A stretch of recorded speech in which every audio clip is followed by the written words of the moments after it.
വാർത്തകൾ വിശദമായി. ഇടുക്കി അടിമാലി ടൗണിന് സമീപം ഉണ്ടായ മണ്ണിടിച്ചിലിൽ ഒരാൾക്ക് ദാരുണാന്ത്യം. അടിമാലി സ്വദേശി ബിജു ആണ് മരിച്ചത്. മണ്ണിടിച്ചിലിൽ അകപ്പെട്ട ബിജുവിന്റെ ഭാര്യ സന്ധ്യയെ പരിക്കുകളോടെ ആശുപത്രിയിൽ പ്രവേശിപ്പിച്ചു.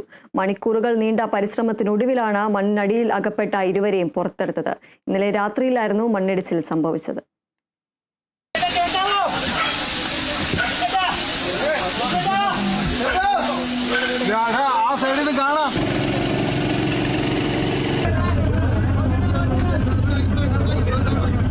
ഇന്നലെ രാത്രി 10:30 ദേശീയപാത 85 അടിമാലി ലക്ഷം വീട് ഭാഗത്ത് വലിയ തോതിൽ മണ്ണിടിച്ചിലുണ്ടായത്. ദേശീയപാതയോരത്തു നിന്നും വലിയ തോതിൽ മണ്ണിടിഞ്ഞ് താഴേക്ക് പതിക്കുകയായിരുന്നു. ഈ ഭാഗത്തുണ്ടായിരുന്ന വീടുകൾക്ക് മുകളിലേക്കാണ് മണ്ണ് പതിച്ചത്. മണ്ണ് വന്ന് വീണതിനെ തുടർന്ന് 6 വീടുകൾ പൂർണ്ണമായും തകർന്നു.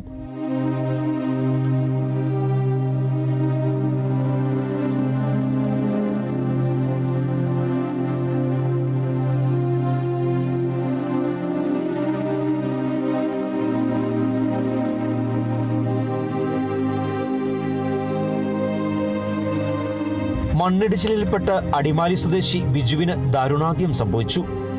ബിജുവിന്റെ ഭാര്യ സന്ധ്യയ്ക്ക് കാലിന് ഗുരുതരമായി പരിക്കേറ്റു. ഇവരെ വിദഗ്ധ ചികിത്സയ്ക്കായി ആലുവയിലെ രാജഗിരി ആശുപത്രിയിലേക്ക് മാറ്റി. രക്ഷാപ്രവർത്തകരുടെ മണിക്കൂറുകൾ നീണ്ട പരിശ്രമത്തിനൊടുവിലാണ് ബിജുവിനെയും സന്ധ്യയെയും പുറത്തെടുത്തത്. മണ്ണ് വന്ന് വീണതിനെ തുടർന്ന് വീടിനുള്ളിൽ കുരുങ്ങിയ നിലയിലായിരുന്നു ഇരുവരും.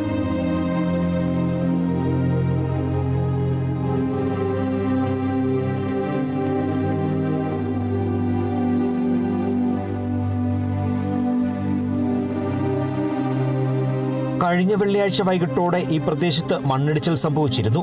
പാതയോരത്തു നിന്ന് മണ്ണ് ദേശീയപാതയിലേക്ക് ഇടിഞ്ഞെത്തുകയാണ് ഉണ്ടായത്. ഈ മണ്ണ് നീക്കി ഗതാഗതം പുനഃസ്ഥാപിക്കാനുള്ള ശ്രമം തുടരുന്നതിനിടയിലാണ് ഇന്നലെ രാത്രി വീണ്ടും പ്രദേശത്ത് ശക്തമായ മണ്ണിടിച്ചിലുണ്ടായത്. പ്രദേശത്ത് മണ്ണിടിയാനുള്ള സാധ്യത മുന്നിൽ കണ്ട് 22ഓളം കുടുംബങ്ങളെ ലക്ഷം നഗറിൽ നിന്നും അടിമാലി സർക്കാർ ഹൈസ്കൂളിൽ തുറന്ന ദുരിതാശ്വാസ ക്യാമ്പിലേക്ക് മാറ്റിപ്പാർപ്പിച്ചിരുന്നു. മണ്ണിടിച്ചിലിനെ തുടർന്ന് ദേശീയപാത 85 ഗതാഗതം പൂർണ്ണമായും നിലച്ചിരിക്കുകയാണ്.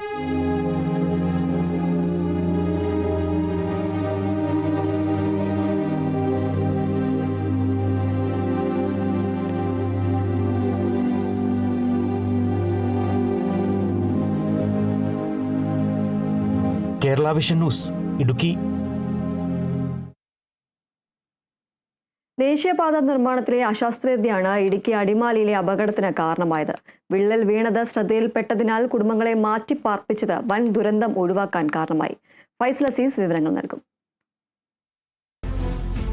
തീർച്ചയായും അത് തന്നെയാണ്. അതായത് ദേശീയപാത നിർമ്മാണത്തിലെ അശാസ്ത്രീയത തന്നെയാണ് ഇത്തരത്തിൽ ഒരു ദുരന്തത്തിലേക്ക് ഒരാളുടെ മരണത്തിലേക്ക് കലാശിച്ചത് എന്നാണ് മനസ്സിലാക്കുന്നത്. അതായത് നമുക്കറിയാം, കഴിഞ്ഞ ഈ മഴക്കാലത്ത് സംസ്ഥാനത്തിന്റെ വിവിധ ഭാഗങ്ങളിൽ ഇത്തരത്തിൽ മണ്ണിടിച്ചൽ ഉണ്ടായിരുന്നു. ദേശീയപാത നിർമ്മാണത്തിലെ അശാസ്ത്രീയതയും അപാകതയും കാരണം മണ്ണിടിച്ചൽ രൂക്ഷമായൊരു സാഹചര്യമൊക്കെ ഉണ്ടായിരുന്നു. നമുക്കറിയാം, ഈ മലപ്പുറത്ത് ഒരു പാലം തകർന്ന ഒരു സാഹചര്യം, പാലത്തിന്റെ ഭിത്തി തകർന്ന ഒരു സാഹചര്യം ഉണ്ടായിരുന്നു. അതുപോലെ കണ്ണൂർ ജില്ലയിലെ തളിപ്പറമ്പ് കുപ്പം എന്നൊരു സ്ഥലത്ത് ഇതുപോലെ മണ്ണിടിച്ചിലുണ്ടാവുകയും വീടുകളിലേക്ക് ആ മഴ ശക്തമാവുകയും അതോടെ ദേശീയപാതയിൽ നിർമ്മാണത്തിനായി സ്ഥലമേറ്റെടുത്ത ഭാഗത്ത് നിന്ന് മണ്ണ് ഒലിച്ചിറങ്ങി താഴെയുള്ള വീടുകളിലേക്ക് മറ്റും കയറുകയും അങ്ങനെ വീടുകൾ പിന്നീട് ഉപയോഗിക്കാൻ പറ്റാത്ത രീതിയിൽ നാശത്തിലേക്ക് മാറുകയും ഒക്കെ ചെയ്യുന്ന കാര്യങ്ങളൊക്കെ നമ്മൾ കഴിഞ്ഞ ദിവസങ്ങളിലൊക്കെ റിപ്പോർട്ട് ചെയ്തു. കഴിഞ്ഞ ഈ മഴക്കാലത്തൊക്കെ റിപ്പോർട്ട് ചെയ്തൊരു സംഭവം ഉണ്ടായിരുന്നു. അതുപോലെ കാസർഗോഡ് ജില്ലയിൽ ഉൾപ്പെടെ,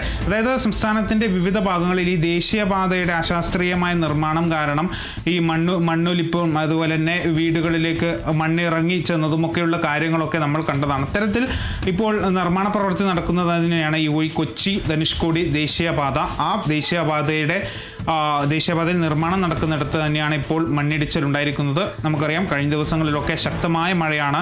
റെഡ് അലേർട്ട് ഉൾപ്പെടെ പ്രഖ്യാപിച്ച ജില്ലയായിരുന്നു ഇടുക്കി. മാത്രമല്ല, കഴിഞ്ഞ ദിവസങ്ങളിലൊക്കെ ഓറഞ്ച് അലേർട്ടുമായിരുന്നു. ശക്തമായ മഴയ്ക്ക് തന്നെയായിരുന്നു നേരത്തെ ഇടുക്കിയിൽ ശക്തമായ മഴ തന്നെയായിരുന്നു ഇടുക്കിയിൽ നേരത്തെ തന്നെ പ്രഖ്യാപിച്ചിട്ടുണ്ടായിരുന്നത്. അപ്പോൾ അതുകൊണ്ട് തന്നെ ആ ഒരു മുന്നറിയിപ്പ് ഉണ്ടായിരുന്നു. മാത്രമല്ല, ഈ ഇതിനൊപ്പം തന്നെ വിള്ളലും ഉണ്ടായിരുന്നു. അതായത് ഈ മണ്ണിടിഞ്ഞ ഭാഗത്ത് ഒരു വിള്ളൽ നേരത്തെ കണ്ടെത്തിയിട്ടുണ്ടായിരുന്നു. അപ്പോൾ അതുകൊണ്ട് തന്നെ ജനങ്ങൾക്ക് മുന്നറിയിപ്പ് നൽകിയിരുന്നു. അങ്ങനെ 22ഓളം കുടുംബങ്ങളാണ് അവിടെ നിന്ന് മാറ്റി പാർപ്പിച്ചത്. അതുകൊണ്ടാണ് വലിയ രീതിയിലുള്ള ദുരന്തം ഒഴിവായത്, ഈ ഇടുക്കിയിലെ ദുരന്തം ഒഴിവായത്. ഞാൻ നേരത്തെ സൂചിപ്പിച്ചതുപോലെ ഈ ദേശീയപാത നിർമ്മാണത്തിൻ്റെ അപാകത ചൂണ്ടിക്കാട്ടിക്കൊണ്ട് വലിയ രീതിയിലുള്ള വിമർശനം ഉന്നയിക്കുന്ന സാഹചര്യം ഉണ്ടായിരുന്നു. കോടതി ഇടപെടലൊക്കെ ഉണ്ടായിരുന്നു. ഏതായാലും ഇപ്പോഴും ഈ ഇത്തരത്തിലുള്ള അശാസ്ത്രീയ നിർമ്മാണം തുടങ്ങുന്നു എന്നുള്ളത് തന്നെ വലിയ രീതിയിലുള്ള ഒരു ആശങ്ക വർദ്ധിപ്പിക്കുന്നൊരു കാര്യം തന്നെയാണ്. സംസ്ഥാനത്തിൻ്റെ പല ഭാഗം, പ്രത്യേകിച്ച് വടക്കൻ ജില്ലകളിൽ ഉൾപ്പെടെ ദേശീയപാത നിർമ്മാണവുമായി ബന്ധപ്പെട്ട് വലിയ രീതിയിലുള്ള വിവാദങ്ങളും വിമർശനങ്ങളൊക്കെ ഉണ്ടായിരുന്നു. ഞാനിപ്പോൾ ഈ നേരത്തെ പറഞ്ഞതുപോലെ കണ്ണൂർ തളിപ്പറമ്പ് കുപ്പം എന്ന സ്ഥലത്തായിരുന്നു അന്ന്, അതായത് ഈ മഴക്കാലത്ത് വലിയ രീതിയിൽ മണ്ണിടിയുകയും, അതായത് അത് വളരെ ചെരിച്ചുകൊണ്ടായിരുന്നു, ചെരിഞ്ഞ രീതിയിലായിരുന്നു അവിടെ മണ്ണ് എടുത്തിട്ടുണ്ടായിരുന്നത്. അവിടുന്ന് ഒരുപാട് മഴ പെയ്യുകയും ഒപ്പം തന്നെ മണ്ണ് കൂടുതൽ ഇടിഞ്ഞ് ദേശീയപാതയിലേക്ക് കടക്കുകയും ചെയ്തു. ദേശീയപാത ബ്ലോക്ക് ആവുകയും ചെയ്യുന്ന ഒരു ഗതാഗത കുരുക്ക് ഉണ്ടാകുന്ന ഒരു സാഹചര്യം ചെയ്തു. അങ്ങനെയാണ് അത് പിന്നീട് വെള്ളം ഒലിച്ചിറങ്ങി മറ്റ് താഴെയുള്ള വീടുകളിലേക്ക്, അതായത് ഈ ഒരു ദേശീയപാത കടന്നു പോകുന്നതിൻ്റെ താഴെ ഭാഗത്തുള്ള വീടുകളിലേക്ക് മണ്ണ് ഒലിച്ചിറങ്ങുമായിരുന്നു. പിന്നീട് ഉപയോഗിക്കാൻ പറ്റാത്ത രീതിയിൽ, ആ വീട്ടിൽ താമസിക്കാൻ പറ്റാത്ത രീതിയിൽ അത്തരം രീതിയിലേക്ക് ആ വീടുകളൊക്കെ മാറുന്നൊരു സാഹചര്യം ഉണ്ടായിരുന്നു. ഒപ്പം തന്നെ ഈ മലപ്പുറത്ത് തലനാരിഴക്കാണ് ഒരു കുടുംബം കാർ യാത്രികർ രക്ഷപ്പെടുന്ന ഒരു സാഹചര്യം ഉണ്ടായത്. നിർമ്മാണത്തിലിരിക്കുന്ന പാലമാണ് പാലത്തിൻ്റെ ഒരു ഭാഗമാണ് തകർന്നത്. ഈ കൂരാട് എന്നൊരു സ്ഥലത്താണെന്നാണ് ഞാൻ മനസ്സിലാക്കുന്നത്.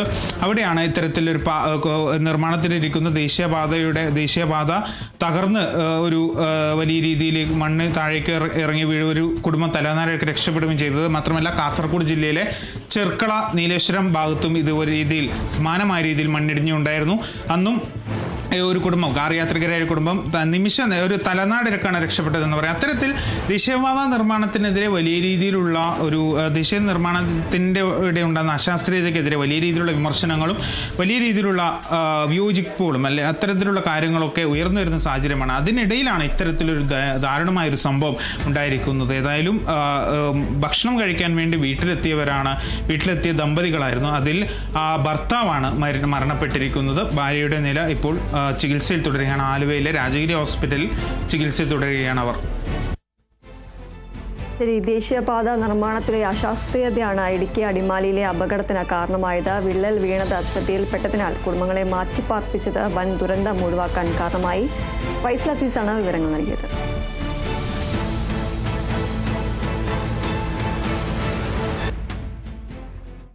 മണ്ണിടിച്ചിൽ സാധ്യതയുള്ള സ്ഥലങ്ങളിൽ നിന്ന് ആളുകളെ മാറ്റുമെന്ന് മന്ത്രി റോഷി അഗസ്റ്റിൻ. ഇതിനായി പരിശോധന നടത്തുമെന്നും സ്ഥലം സന്ദർശിച്ച മന്ത്രി പറഞ്ഞു.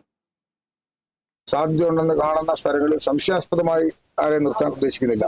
അവരെയും കൂടെ മാറ്റുന്നതിന് വേണ്ടിയുള്ള മുന്നൊരുക്കത്തിന്റെ ഭാഗമായിട്ടാണ് കൂടുതൽ പ്ലേസുകൾ കണ്ടെത്തുന്നത്. അപ്പൊ അങ്ങനെ വരുന്ന ആൾക്കാരെ അങ്ങോട്ട് ഷിഫ്റ്റ് ചെയ്തുകൊണ്ടായിരിക്കും ആ പ്രവർത്തനം നടത്താനായിട്ട് സാധിക്കും. അതിനായി ടീം പോണത്. നിലവിൽ നമുക്കൊരു നിലമുണ്ടായിരുന്നു. നിലവിലുണ്ടായിരുന്നതിന്റെ വ്യത്യസ്തമായ ചില ചിത്രങ്ങളാണിപ്പം കാണുന്നത്. അതുകൊണ്ടാണ് സംയുക്തമായ പരിശോധന, സോയിൽ കൺവേഴ്സനും അതുപോലെ തന്നെ ഈ ജിയോളജിയും കൂടെ ഉൾപ്പെടുന്ന ഒരു ടീമും കൂടെ ഈ LFCD, NH ോടൊപ്പം അവിടെ പരിശോധിക്കുമ്പോൾ എല്ലാം കൂടെ ശാസ്ത്രീയമായ ഒരു പഠനത്തിന് റിപ്പോർട്ട് നമുക്ക് ലഭിക്കാനുള്ള സാധ്യതയുണ്ട്. പക്ഷെ നമ്മൾ സ്വാഭാവികമായിട്ട് നിർമ്മാണം നടത്തുമ്പോൾ അതിൻ്റെതായ DPR പരിശോധനകളൊക്കെ നടത്തിയിട്ടുണ്ടാവും. ആ തലത്തിലാണല്ലോ ആ നിർമ്മാണ പ്രവർത്തനം നമ്മൾ അംഗീകരിച്ചു പോകുന്നത്. പക്ഷേ ഇത്തരത്തിലുള്ള ബുദ്ധിമുട്ടുകൾ നേരിടുകയും സംഭവങ്ങൾ വരികയും ചെയ്യുന്ന സന്ദർഭത്തിൽ അതിനെക്കുറിച്ച് പരിശോധിക്കേണ്ടതായിട്ടുണ്ട്. എല്ലാം കാണാൻ കഴിയില്ല. റെസ്പോൺസിബിലിറ്റി ഉണ്ടായിരിക്കണം. ഡിസ്ട്രിക്ട് അഡ്മിനിസ്ട്രേഷൻ ഡിസാസ്റ്റർ മാനേജ്മെന്റ് ചെയർമാനുള്ളിലാണ് സ്ഥലം. ആ നിലയിൽ അദ്ദേഹം പറയുന്ന കാര്യങ്ങൾക്ക് മറുപടി കൊടുക്കുകയും കൃത്യമായി ഇടപെടൽ നടത്തുകയും എന്നൊക്കെയുള്ളത് നിയമത്തിൽ തന്നെ അധിഷ്ഠിതമാണ്. അതുകൊണ്ട് അക്കാര്യങ്ങളെല്ലാം അവിടെ നീരുപൂർവ്വമാണ്.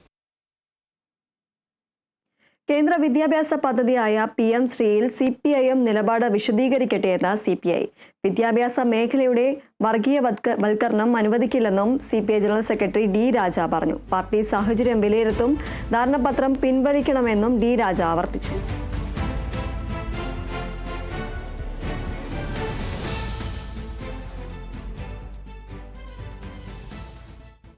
കേന്ദ്ര വിദ്യാഭ്യാസ പദ്ധതിയായ PM ശ്രീയിൽ നിന്ന് ലഭിക്കുന്ന ഫണ്ട് വേണ്ടെന്ന് വയ്ക്കാനാകില്ലെന്ന നിലപാട് ആവർത്തിച്ച വിദ്യാഭ്യാസ മന്ത്രി V. ശിവൻകുട്ടി.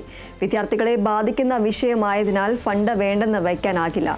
പദ്ധതിയിൽ നിന്ന് എപ്പോൾ വേണമെങ്കിലും പിന്മാറാൻ സർക്കാരിന് അധികാരമുണ്ട്. ഇക്കാര്യം ധാരണാപത്രത്തിൽ വ്യക്തമാക്കിയിട്ടുണ്ട്. രണ്ട് കക്ഷികൾക്കും യോജിച്ച തീരുമാനമെടുക്കാം. യോജിപ്പ് ഉണ്ടായില്ലെങ്കിൽ കോടതിയിൽ പോകാൻ അവകാശമുണ്ട്. കരാറിൽ ഒപ്പിട്ടത് കൊണ്ട് കേരളത്തിന്റെ വിദ്യാഭ്യാസ നയം അടിയറവ് വയ്ക്കുന്ന പ്രശ്നമില്ല. RSS നേതാക്കളെ കുറിച്ച് പഠിപ്പിക്കില്ല.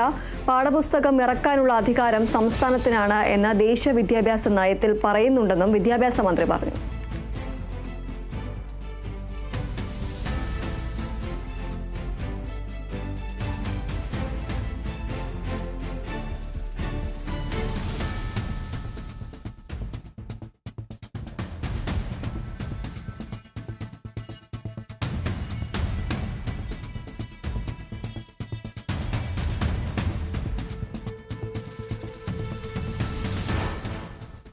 PM ശ്രീ പദ്ധതിയിൽ ചർച്ച തുടരാൻ CPI. പദ്ധതിയുടെ വ്യവസ്ഥകൾ ചർച്ച ചെയ്യുന്ന സമിതിയിൽ CPI മന്ത്രിമാരെ ഉൾപ്പെടുത്താൻ നീക്കം. അതേസമയം ചർച്ച ചെയ്യുന്നതിൽ നിന്നും MA ബേബി ഒഴിഞ്ഞുമാറിയതിൽ CPIക്ക് അതൃപ്തി. PM ശ്രീ പദ്ധതിയിൽ ചർച്ച തുടരാനാണ് CPIM തീരുമാനം. പദ്ധതിയുടെ വ്യവസ്ഥകൾ ചർച്ച ചെയ്യുന്ന സമിതിയിൽ CPI മന്ത്രിമാരെ ഉൾപ്പെടുത്താനാണ് CPIMന്റെ നീക്കം. അതേസമയം ചർച്ച ചെയ്യുന്നതിൽ നിന്ന് MA ബേബി ഒഴിഞ്ഞുമാറിയതിൽ CPIക്ക് അതൃപ്തി നിലനിൽക്കുന്നുണ്ട്.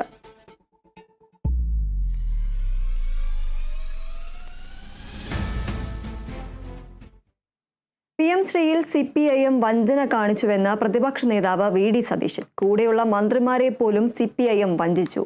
MA ബേബി പോലും അറിഞ്ഞിട്ടില്ല. സീതാറാം യെച്ചൂരി ഉണ്ടെങ്കിൽ കരാർ ഒപ്പുവെക്കില്ലായിരുന്നുവെന്നും മുഖ്യമന്ത്രി വിശദീകരിക്കണമെന്നും VD സതീശൻ പറഞ്ഞു.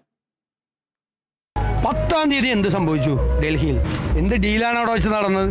16-ാം തീയതി ഒപ്പുവയ്ക്കുന്നു.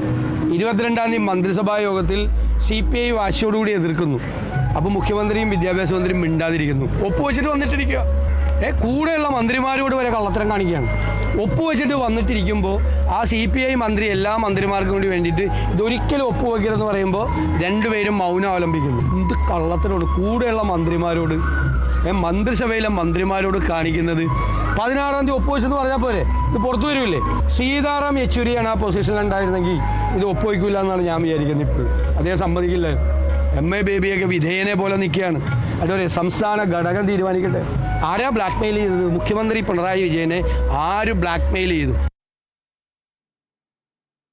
കേന്ദ്ര സർക്കാരിന്റെ വിദ്യാഭ്യാസ പദ്ധതിയായ PM ശ്രീയിൽ ഒപ്പുവെച്ചതിൽ വിമർശിച്ച് CPIയെ പരിഹസിച്ച് SNDP യോഗം ജനറൽ സെക്രട്ടറി വെള്ളാപ്പള്ളി നടേശൻ. ജീവിച്ചിരിപ്പുണ്ടെന്ന് കാണിക്കാനാണ് CPI എതിർപ്പ് ഉയർത്തുന്നത്. മുഖ്യമന്ത്രി വന്ന് സംസാരിച്ചാൽ CPIയുടെ പ്രശ്നമെല്ലാം തീരും. കേരളത്തിന് അവകാശപ്പെട്ട പണം കിട്ടണം. ബിനോയ് വിശ്വം പറയുന്നതിൽ ഒരു കഥയുമില്ലെന്നും വെള്ളാപ്പള്ളി നടേശൻ പറഞ്ഞു.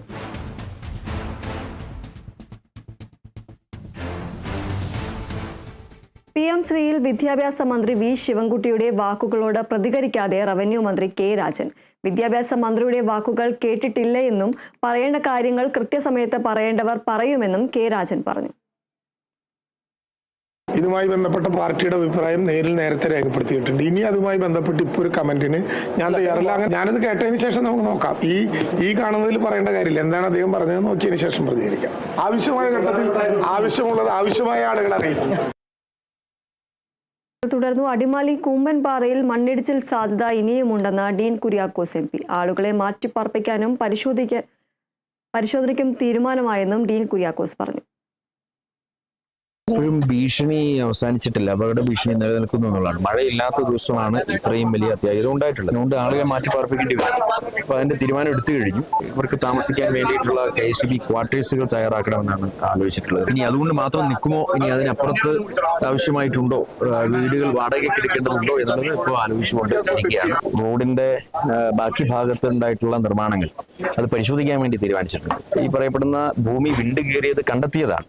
അപ്പൊ എന്ന് പറഞ്ഞതുപോലെ ബാക്കി ഭാഗങ്ങളിലും അതുപോലെയുള്ള വിണ്ടുകയറലുകൾ ഉണ്ടായിട്ടുണ്ടോ, അപകടകരമാകുന്ന അവസ്ഥയിൽ സ്ഥിതിഗതികൾ ഉണ്ടോ എന്നുള്ളത് സ്ഥലപരിശോധനയിലൂടെ തീരുമാനിച്ചിട്ടുള്ളത്. അപ്പോൾ ദേശീയപാതയുടെ ഉദ്യോഗസ്ഥരും അതോടൊപ്പം തന്നെ മറ്റ് ഡിപ്പാർട്ട്മെന്റ് ഉദ്യോഗസ്ഥരും കൂടി ചേർന്നുകൊണ്ട് അതിലേക്ക് കടക്കുമെന്നുള്ളതാണ്. ദേശീയപാത നിർമ്മാണവുമായി ബന്ധപ്പെട്ട് അപാകതകൾ സംഭവിച്ചിട്ടുണ്ടെങ്കിൽ അത് കൃത്യമായി തന്നെ വിലയിരുത്തപ്പെടാവുന്നതാണ്. അത് തുടർന്നുള്ള നടപടികളിലൂടെ നമുക്കത് മനസ്സിലാക്കാൻ ബോധ്യപ്പെടാം.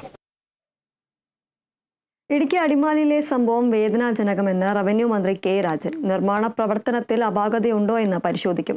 ജില്ലാ കളക്ടറോട് പ്രത്യേക സംഘത്തെ രൂപീകരിക്കാൻ നിർദ്ദേശിച്ചിട്ടുണ്ട്. ജനങ്ങൾ നടത്തിയ രക്ഷാപ്രവർത്തനം മാതൃകയാണെന്നും മന്ത്രി K രാജൻ പറഞ്ഞു. ശബരിമല സ്വർണ്ണ മോഷണ കേസിൽ ചെന്നൈയിലെ സ്മാർട്ട് ക്രിയേഷൻസിൽ പരിശോധന നടത്തി പ്രത്യേക അന്വേഷണ സംഘം. ACP ശശിധരനാണ് പരിശോധന നടത്തുന്നത്. ഉണ്ണികൃഷ്ണൻ പോറ്റിയെ കൊണ്ടുവരാതെയാണ് പരിശോധന നടത്തിയത്. ഇന്നലെ വൈകിട്ട് 5:30 വരെ പോറ്റിയെ ഇവിടെ എത്തിച്ച് തെളിവെടുപ്പ് നടത്തിയിരുന്നു. അതിനിടെ ഉണ്ണികൃഷ്ണൻ പോറ്റി ബംഗളൂരുവിൽ കോടികളുടെ ഇടപാട് നടത്തിയതായുള്ള വിവരങ്ങളും പുറത്തുവന്നു.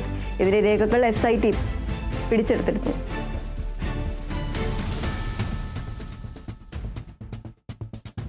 ശബരിമലയിലെ സ്വർണ്ണ മോഷണ കേസിൽ ഉണ്ണികൃഷ്ണൻ പോറ്റി കുടുങ്ങിയാൽ കൂടെയുള്ളവരെല്ലാം കുടുങ്ങുമെന്ന് പ്രതിപക്ഷ നേതാവ് VD സതീശൻ. അതുകൊണ്ടാണ് പോറ്റിയെ രക്ഷിക്കാൻ ശ്രമിച്ചത്. പോറ്റിക്ക് വേണ്ടി ഒത്താശ ചെയ്തു കൊടുത്തത് ദേവസ്വം ബോർഡ് മന്ത്രിയുമാണെന്നും VD സതീശൻ പറഞ്ഞു.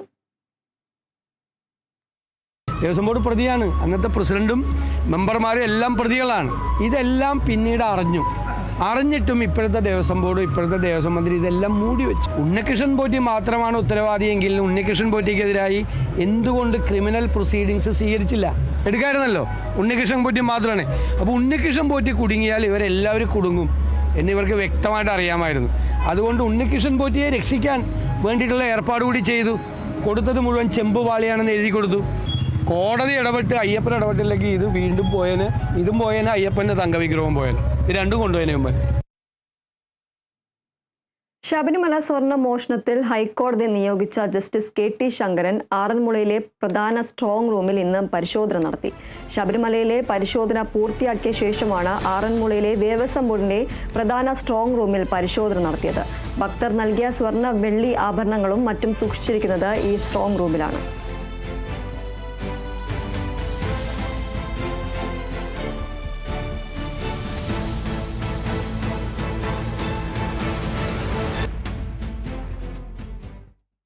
രാഹുൽ മാങ്കൂട്ടത്തിൽ MLAയ്ക്കൊപ്പം പാലക്കാട് നഗരസഭാ അധ്യക്ഷ പ്രമീള ശശിധരൻ വേദി പങ്കിട്ടതിൽ BJPയിൽ വിവാദം. പ്രമീള നടത്തിയത് പാർട്ടി വിരുദ്ധ നിലപാടാണെന്നും BJP ജില്ലാ നേതൃത്വത്തിന്റെ വിലയിരുത്തൽ. നഗരസഭാ അധ്യക്ഷ പങ്കെടുക്കുവാൻ പാടില്ലായിരുന്നുവെന്നും ഈ വിഷയം സംസ്ഥാന നേതൃത്വത്തിന്റെ ശ്രദ്ധയിൽപ്പെടുത്തിയിട്ടുണ്ടെന്നും BJP ഈസ്റ്റ് ജില്ലാ അധ്യക്ഷൻ പ്രശാന്ത് ശിവൻ പറഞ്ഞു.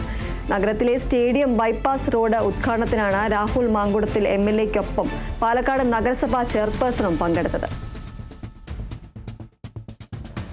കേരളത്തിലെ മുഴുവൻ സ്ത്രീ സമൂഹത്തിനെയും അപമാനിക്കുന്ന തരത്തിൽ, കേരളത്തിലെ പെൺകുട്ടികൾക്കും സ്ത്രീകൾക്കും ഒരു ഭീഷണിയായേക്കാവുന്ന തരത്തിൽ ഇടപെടലുണ്ടായിട്ടുള്ള പാലക്കാട് MLA രാഹുൽ മാങ്കൂട്ടത്തിനെതിരെ BJPയുടെ നിലപാട് എന്ന് പറയുന്നത് രാഹുൽ മാങ്കൂട്ടത്തിൽ കോൺഗ്രസ് പാർട്ടിയുടെ പ്രാഥമിക അംഗത്വത്തിൽ നിന്ന് അദ്ദേഹത്തെ പുറത്താക്കിയതുകൊണ്ട് മാത്രം അവശേഷിക്കുന്നില്ല. മറിച്ച് രാഹുൽ മാങ്കൂട്ടത്തിൽ പാലക്കാട് MLA സ്ഥാനം രാജിവെക്കണമെന്ന് തന്നെയാണ് BJPയുടെ നിലപാട്. അദ്ദേഹം രാജിവെക്കുന്നത് വരെ BJPയുടെ ഭാഗത്ത് നിന്ന് പ്രതിഷേധങ്ങൾ ഉണ്ടാവും. BJPയുടെ നിലപാട് എന്ന് പറയുന്നത് രാഹുൽ മാങ്കൂട്ടത്തിനോടൊപ്പം ഭാരതീയ ജനതാ പാർട്ടിയുടെ ഒരു പ്രവർത്തകരും വേദി പങ്കിടരുത്, അദ്ദേഹവുമായി ബന്ധപ്പെട്ട് സഹകരിക്കരുത് എന്ന് തന്നെയാണ് ഭാരതീയ ജനതാ പാർട്ടിയുടെ നിലപാട്. വിവരങ്ങളുമായി KC ഉണ്ണികൃഷ്ണൻ ചേരുന്നു. ഉണ്ണികൃഷ്ണൻ, ഈ രാഹുൽ മാങ്കൂട്ടത്തിൽ പങ്കെടുത്ത പരിപാടിയിൽ പ്രമീള ശശിധരൻ വേദി പങ്കിട്ടതിലാണ് ഇപ്പോൾ BJPയിൽ ഒരു വിവാദം ഉണ്ടായിരിക്കുന്നത്. കൂടുതൽ വിവരങ്ങൾ എന്തൊക്കെയാണ്?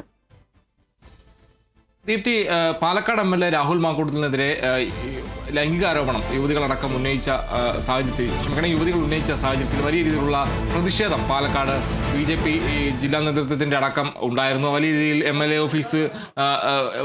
ഓഫീസിനെതിരെ പ്രതിഷേധിക്കുന്ന സാഹചര്യം, അവിടെ പ്രതിഷേധ മാർച്ച് അടക്കം നടത്തുന്ന ഒരു സാഹചര്യമെല്ലാം തന്നെ ഉണ്ടായിരുന്നു. വലിയ രീതിയിൽ തന്നെ ഈ BJP പ്രതിഷേധം സംഘടിപ്പിക്കുന്ന ഘട്ടത്തിൽ BJP പറഞ്ഞിരുന്നത് രാഹുൽ മാങ്കൂട്ടത്തിൽ രാജിവെക്കുന്നവരെ പ്രതിഷേധം തുടരുമെന്നായിരുന്നു പറഞ്ഞിരുന്ന ഒരു കാര്യം. അതോടൊപ്പം തന്നെ രാഹുൽ മാങ്കൂട്ടത്തിലിനെ പൊതുപരിപാടിയിൽ പങ്കെടുപ്പിക്കില്ല എന്നും BJP ജില്ലാ നേതൃത്വം നേരത്തെ വ്യക്തമാക്കിയിരുന്നു. ആ രീതിയിൽ ശക്തമായ പ്രതിഷേധ പരിപാടികളുമായി BJP മുന്നോട്ട് പോകുന്ന ഒരു ഘട്ടത്തിലാണ് BJPയുടെ നഗരസഭാ അധ്യക്ഷ ആയ പ്രമീള ശശിധരൻ രാഹുൽ മാങ്കൂട്ടത്തിനൊപ്പം ഒരു പരിപാടിയിൽ പങ്കെടുത്തത്. കഴിഞ്ഞ ദിവസമാണ് ഒരു റോഡ് ഉദ്ഘാടനവുമായി ബന്ധപ്പെട്ട രാഹുൽ മാങ്കൂട്ടത്തിനൊപ്പം നഗരസഭാ ചെയർപേഴ്സൺ പ്രമീള ശശിധരൻ വേദി പങ്കിട്ടത്. ഇത് വലിയ രീതിയിൽ തന്നെ BJPക്കുള്ളിൽ വലിയ പ്രതിഷേധത്തിന് വഴിയൊരുങ്ങിയിരിക്കുകയാണ്. എന്തായാലും BJPക്കുള്ളിൽ തന്നെ ഇത് വലിയ ഒരു വിവാദമായി മാറിയിരിക്കുന്നു എന്നതാണ് പറയേണ്ട ഒരു കാര്യം. ഇതിൽ ആണ് BJP ഈസ്റ്റ് ജില്ലാ അധ്യക്ഷനായ പ്രശാന്ത് ശിവൻ ഒരു പ്രതികരണം നടത്തിയിട്ടുള്ളത്. എന്തായാലും ഈ വിഷയത്തിൽ സംസ്ഥാന നേതൃത്വം ഇടപെടുമെന്നാണ് അദ്ദേഹം പറഞ്ഞത്. പ്രശാന്ത് ശിവൻ പറഞ്ഞ കാര്യം, രാഹുൽ മാങ്കൂട്ടത്തിൽ രാജിവെക്കും വരെ BJP പ്രതിഷേധം തുടരുമെന്നും ഒരാളും വേദി പങ്കിടരുത് എന്നതാണ് പാർട്ടിയുടെ നിലപാടെന്നുമാണ് പ്രശാന്ത് ശിവൻ വ്യക്തമാക്കിയിരിക്കുന്ന ഒരു കാര്യം. പ്രമീള ശശിധരൻ പരിപാടിയിൽ പങ്കെടുക്കാൻ പാടില്ലായിരുന്നു, അരുതാത്തതാണ് ചെയ്തതെന്നാണ് പ്രശാന്ത് ശിവൻ പറഞ്ഞത്. ഈ വിഷയം സംസ്ഥാന നേതൃത്വത്തിൻ്റെ ശ്രദ്ധയിൽപ്പെടുത്തിയിട്ടുണ്ട്. എന്തായാലും പാർട്ടി വേദികളിൽ ഈ വിഷയം അവതരിപ്പിച്ചിട്ടുണ്ടെന്നും പ്രശാന്ത് ശിവൻ പറഞ്ഞിട്ടുണ്ട്. എന്തായാലും ആ രീതിയിൽ ജില്ലാ നേതൃത്വത്തിൻ്റെ ഭാഗത്തു നിന്നൊരു പരസ്യമായി തന്നെ പ്രമീള ശശിധരനെതിരെ രംഗത്ത് വരുന്നൊരു സാഹചര്യമാണ് ഉണ്ടായത്. ഈ ഒരു ഘട്ടത്തിൽ തന്നെ മുതിർന്ന BJP നേതാവായ ശിവരാമൻ കൂടി ഈ വിഷയത്തിൽ ഒരു പ്രതികരണം നടത്തിയ ശിവരാജൻ ഈ വിഷയത്തിൽ പ്രതികരണം നടത്തിയൊരു സാഹചര്യം ഉണ്ടായിരുന്നു. എന്തായാലും ചെയർപേഴ്സൺ എന്ന നിലയ്ക്കാണ് പ്രമീള ശശിധരൻ ഈ പരിപാടിയിൽ പങ്കെടുത്തതെന്നായിരുന്നു ശിവരാജൻ്റെ പ്രതികരണം. രാഹുൽ മാങ്കൂട്ടത്തിൽ വരുന്ന കാര്യം പ്രമീള ശശിധരൻ അറിഞ്ഞിട്ടില്ലെന്നും BJP ജനാധിപത്യ പാർട്ടിയാണ്, അതിനാൽ അഭിപ്രായ വ്യത്യാസം ഉണ്ടാകുമെന്നും ശിവരാജൻ പ്രതികരിക്കുന്ന ഒരു സാഹചര്യം ഉണ്ടായി. എന്തായാലും BJPക്ക് അകത്ത് തന്നെ ഈ വിഷയത്തിൽ ഒരു രണ്ടഭിപ്രായം ഉണ്ടാകുന്നതെന്നാണ് ഇതിലൂടെ കാണുന്നത്. എന്തായാലും വലിയ രീതിയിലുള്ള ഒരു പ്രതിഷേധം ഉയർന്ന ഘട്ടത്തിലാണ് ഈ പ്രമീള ശശിധരൻ രാഹുൽ മാങ്കൂട്ടത്തിനൊപ്പം വേദി പങ്കെടുത്തത്. എന്തായാലും BJPക്കുള്ളിൽ ഇത് വലിയ രീതിയിലുള്ള വിവാദമായി മാറിയിരിക്കുകയാണ്. ദീപ്തി. ശരി, രാഹുൽ മാങ്കൂട്ടത്തിൽ MLAക്കൊപ്പം പാലക്കാട് നഗരസഭ അധ്യക്ഷയായ പ്രമീള ശശിധരൻ വേദി പങ്കെടുത്തൽ BJPയിൽ വിവാദം. പ്രമീള നടത്തിയത് പാർട്ടി വിരുദ്ധ നിലപാടെന്നാണ് BJP ജില്ലാ നേതൃത്വത്തിന്റെ വിലയിരുത്തൽ. നഗരസഭ അധ്യക്ഷ പങ്കെടുക്കുവാൻ പാടില്ലായിരുന്നുവെന്നും ഈ വിഷയം സംസ്ഥാന നേതൃത്വത്തിന്റെ ശ്രദ്ധയിൽപ്പെടുത്തിയിട്ടുണ്ടെന്നും BJP ഈസ്റ്റ് ജില്ലാ അധ്യക്ഷനായ പ്രശാന്ത് ശിവൻ പറഞ്ഞു. KC ഉണ്ണികൃഷ്ണനാണ് വിവരങ്ങൾ നൽകിയത്.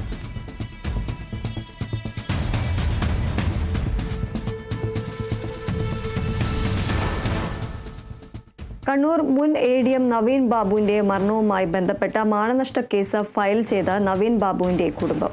കണ്ണൂർ ജില്ലാ പഞ്ചായത്ത് മുൻ പ്രസിഡന്റ് PP ദിവ്യ, നവീൻ ബാബു കൈക്കൂലി വാങ്ങിയെന്ന ആരോപണവും ഉന്നയിച്ച EV പ്രശാന്തൻ എന്നിവർക്കെതിരെയാണ് കുടുംബം മാനനഷ്ട കേസ് ഫയൽ ചെയ്തത്. 65 ലക്ഷം രൂപ നഷ്ടപരിഹാരം നൽകണമെന്നാണ് കുടുംബത്തിന്റെ ആവശ്യം. ഹർജി ഫയലിൽ സ്വീകരിച്ച പത്തനംതിട്ട സബ് കോടതി PP ദിവ്യയ്ക്കും പ്രശാന്തനും നോട്ടീസ് അയച്ചു. ഹർജി അടുത്ത മാസം 11-ന് പരിഗണിക്കും. നവീൻ ബാബുവിനെ അഴിമതിക്കാരനാണെന്ന് തെറ്റായി പൊതുസമൂഹത്തിന് മുന്നിൽ ചിത്രീകരിച്ചു. മരണശേഷവും പ്രശാന്തൻ പലതവണ ഇത് ആവർത്തിച്ചുവെന്നാണ് ഹർജിയിലെ ആരോപണം.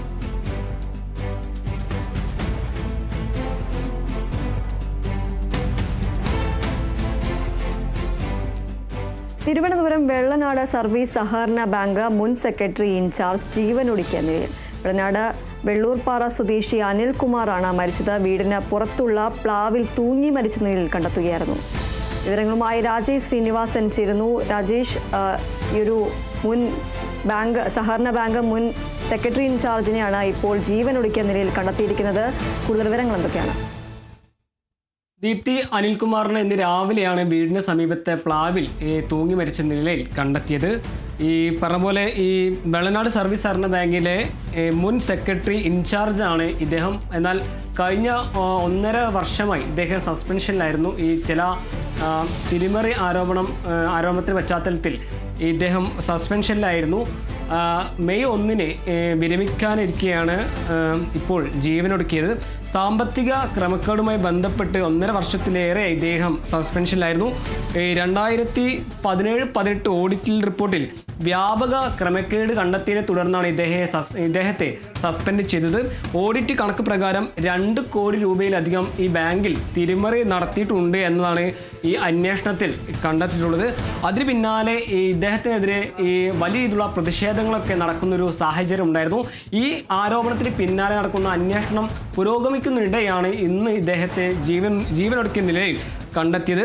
ഇത് കോൺഗ്രസ് ഭരിക്കുന്ന ബാങ്കാണ്. കോൺഗ്രസ് ഭരിക്കുന്ന ബാങ്കിലെ മുൻ സർവീസ് സഹകരണ ബാങ്കിലെ മുൻ സെക്രട്ടറി ഓഫ് ഇൻചാർജാണ് ഇപ്പോൾ ജീവനൊടുക്കിയത്. അതേസമയം തന്നെ ഈ തിരുവനന്തപുരം ജില്ലയിൽ ഈ കോൺഗ്രസ് ഭരിക്കുന്ന ബാങ്കിൽ അല്ലെങ്കിൽ ക്രമക്കേടുമായി ബന്ധപ്പെട്ട് ജീവനൊടുക്കുന്ന 3ാമത്തെ ആളാണ് ഇദ്ദേഹം. ആനാട് ശശിയും അതുപോലെ തന്നെ മുണ്ടേല സഹകരണ സംഘത്തിൻ്റെ പ്രസിഡന്റുമായിട്ടുള്ള മോഹൻകുമാർ നായരും കഴിഞ്ഞ ചില മാസങ്ങളിലായിരുന്നു ഈ ആരോപണത്തിന് പിന്നാലെ അല്ലെങ്കിൽ ക്രമക്കേട് ആരോപണത്തിന് പിന്നാലെ ജീവനൊടുക്കിയത്. അതിന് പിന്നാലെയാണ് ഇപ്പോൾ വെള്ളനാട് സർവീസ് സഹകരണ ബാങ്കിലെ മുൻ സെക്രട്ടറി ഇൻചാർജായിട്ടുള്ള അനിൽകുമാറും ജീവനൊടുക്കുന്നത്. എന്തായാലും സംഭവത്തിൽ ഇപ്പോൾ വെള്ളനാട് പോലീസ് ഒരു അന്വേഷണം ആരംഭിച്ചിട്ടുണ്ട്. ദീപ്തി. ശരി. വെള്ളനാട് സർവീസ് സഹകരണ ബാങ്ക് മുൻ സെക്രട്ടറി ഇൻചാർജാണ് ജീവനൊടുക്കിയ നിലയിൽ കണ്ടെത്തിയത്. വെള്ളനാട് വെള്ളൂർപ്പാറ സ്വദേശി അനിൽകുമാറിനെയാണ് മരിച്ച നിലയിൽ കണ്ടെത്തിയത്. വീടിന് പുറത്തുള്ള പ്ലാവിൽ തൂങ്ങി മരിച്ച നിലയിൽ കണ്ടെത്തുകയായിരുന്നു. രാജേഷ് ശ്രീനിവാസനാണ് വിവരങ്ങൾ നൽകിയത്.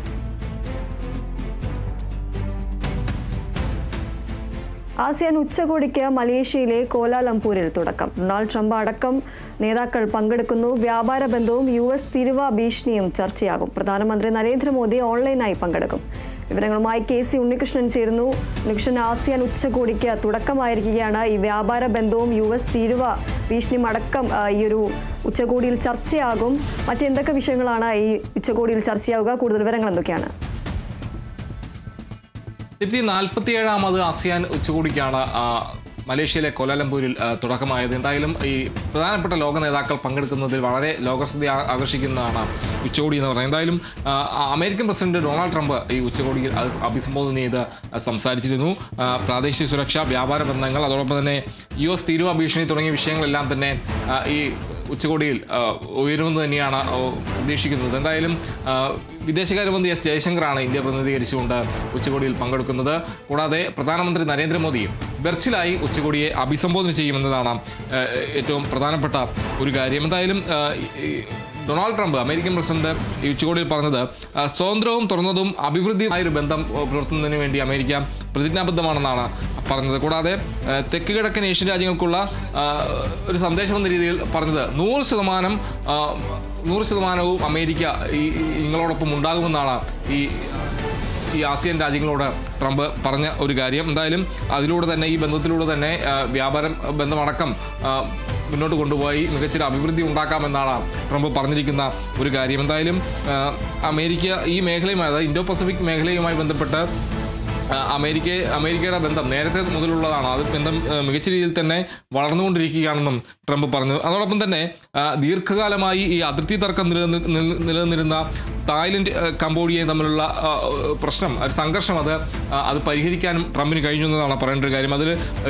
തായ്ലൻഡ് കംബോഡിയ സമാധാന കരാറിന് ഈ ഉച്ചകോടിയിൽ വെച്ച് ഒപ്പിട്ടു. കൂടാതെ ഡൊണാൾഡ് ട്രംപാണ് ഇതിന് നേതൃത്വം നൽകിയത്. അത് ചരിത്രപരമാണ് എന്നാണ് ട്രംപ് വിശേഷിപ്പിച്ച ഒരു കാര്യം. കൂടാതെ തിമോർ ലെസ്റ്റെ എന്ന രാജ്യത്തെ ഒരു ചെറിയ രാജ്യമാണ്, അതിനെ ആസിയാനിലെ 11ാമത്തെ അംഗരാജ്യമായി ഉൾപ്പെടുത്തിയെന്നതും ഈ ആസിയാൻ ഉച്ചകോടിയെ സംബന്ധിച്ച് ഏറ്റവും പ്രധാനപ്പെട്ട ഒരു വാർത്തയായി തന്നെ പറയേണ്ട ഒരു കാര്യം തന്നെയാണ്. എന്തായാലും മികച്ച ഒരു ബന്ധം പുലർത്തുക തന്നെ ചെയ്യുമെന്നാണ്, ഇൻഡോ പസഫിക് മേഖലയുമായി ബന്ധം പുലർത്തുക തന്നെ ചെയ്യുമെന്നാണ് ഇപ്പോൾ ട്രംപ് വ്യക്തമാക്കിയിരിക്കുന്ന ഒരു കാര്യം. എന്തായാലും അമേരിക്കൻ പ്രസിഡന്റ് ഡൊണാൾഡ് ട്രംപ് പങ്കെടുക്കുന്നു എന്ന രീതിയിൽ തന്നെ ഈ സമ്മിറ്റ് ഏറ്റവും പ്രധാനപ്പെട്ടതാണ്. കൂടാതെ പ്രധാനമന്ത്രി നരേന്ദ്രമോദി വെർച്വലായി ഈ ഉച്ചകോടിയെ അഭിസംബോധന ചെയ്യും. കൂടാതെ പ്രധാനപ്പെട്ട ദേശീയ രാഷ്ട്രീയത്തിലെ അന്താരാഷ്ട്ര വിഷയങ്ങളെല്ലാം തന്നെ ഇവിടെ ഉയർന്നു വരുമെന്നാണ് പറയേണ്ട ഒരു കാര്യം. ഉഭയകക്ഷി ചർച്ചകൾ, അതോടൊപ്പം തന്നെ വ്യാപാര ബന്ധം, തീരുവ ഉയർത്തിയതുമായി ബന്ധപ്പെട്ട കാര്യങ്ങൾ, ഇതെല്ലാം തന്നെ ഈ ആസിയൻ ഉച്ചകോടിയിൽ ചർച്ചയാകുമെന്നാണ് മനസ്സിലാക്കാൻ കഴിയുന്ന കാര്യം. എന്തായാലും പ്രധാനമന്ത്രി നരേന്ദ്രമോദി വെർച്വലായി ഉച്ചകോടി അഭിസംബോധന ചെയ്യും. ദീപ്തി. ശരി. ആസിയാൻ ഉച്ചകോടിക്ക് മലേഷ്യയിലെ കോലാലംപൂരിൽ തുടക്കമായിരിക്കുകയാണ്. ഡൊണാൾഡ് ട്രംപ് അടക്കമുള്ള ലോക നേതാക്കൾ പങ്കെടുക്കുന്നു. വ്യാപാര ബന്ധവും US തീരുവ ഭീഷണിയും ചർച്ചയാകും. പ്രധാനമന്ത്രി നരേന്ദ്രമോദി ഓൺലൈനായി പങ്കെടുക്കും. KC ഉണ്ണികൃഷ്ണനാണ് വിവരങ്ങൾ നൽകിയത്.